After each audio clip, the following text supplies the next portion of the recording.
There's one quirk in My Hero Academia that should have been nightmare fuel. A quirk so instant, so unavoidable, so completely overwhelming that most villains wouldn't survive a single mistake against it.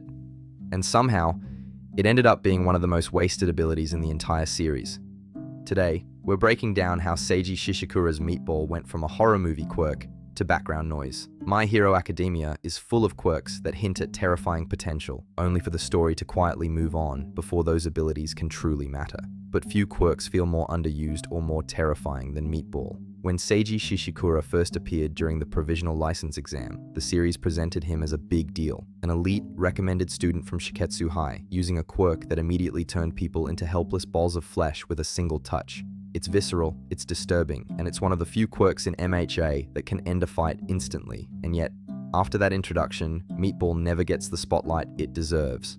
So today we're asking, how did a quirk this dangerous in the hands of someone meant to rival UA's top students end up forgotten?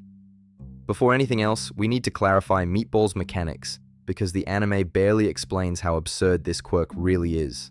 Meatball lets Seiji separate his arms from the elbow down, control them telekinetically, reshape them into flying meat masses, and send them anywhere within a surprisingly large radius. And the moment those flying fingers make contact with someone, it's over. One touch, and you're a quirkless, immobile flesh ball with your limbs compressed and locked away. There's no build-up, no stamina requirement, no prolonged struggle. It's a one-hit win condition. What makes this terrifying is the combination of long-range flight, precise remote control, area denial, surprise attacks, and instant incapacitation. There's even a moment during the exam where Seiji circles meat masses under a bridge to catch Bakugo from behind, meaning he has full spatial awareness of where his meatballs are at all times. This isn't just strong, it's tactically oppressive. And that's before discussing how Meatball scales in a war scenario.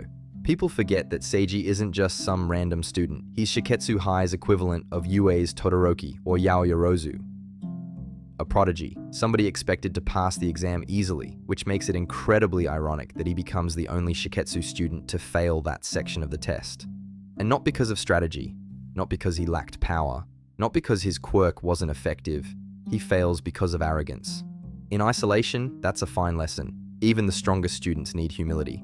But the choice becomes strange when applied to this character using this quirk, because MHA is a story where mechanical quirk applications matter, where powers shape battle outcomes, not just personalities. Using Meatball, an instant, overwhelming, battlefield-breaking quirk, as the vehicle for a moral lesson, creates a weird narrative mismatch. It's like giving someone a nuke and saying, but you failed the test because you were rude. Interesting thematically, but bizarre from a world-building and combat logic perspective. And that's the moment Seiji's trajectory starts to feel off.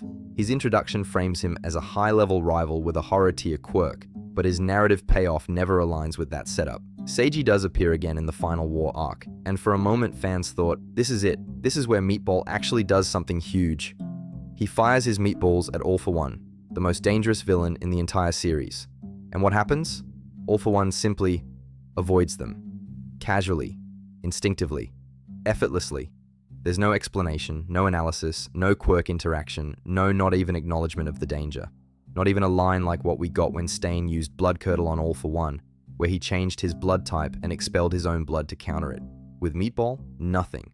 Which is insane considering what would happen if just one of those flying arms had connected. Imagine All for One, the man with hundreds of quirks, turned into a helpless, quivering flesh ball. Imagine Gigantomachia immobilized instantly. Imagine the panic, the horror, the desperation from villains who realize a single mistake means complete shutdown. But instead, the story simply glances at Meatball and keeps moving.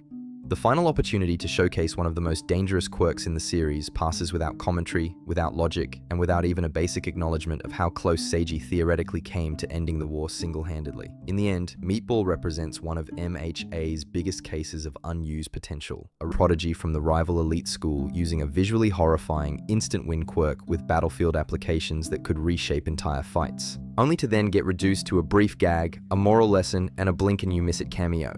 It's not that Seiji needed to become a main character. It's that his quirk was introduced like it mattered, and then the story acted like it didn't. But what do you think? Was Meatball a quirk that was simply too strong for the story to handle? Did Seiji get overshadowed by bigger characters? Or was this another casualty of MHA's rushed pacing toward the finale? Let me know your thoughts in the comments. And if you want more deep dives into underused quirks and overlooked characters, make sure to like the video and subscribe for more breakdowns.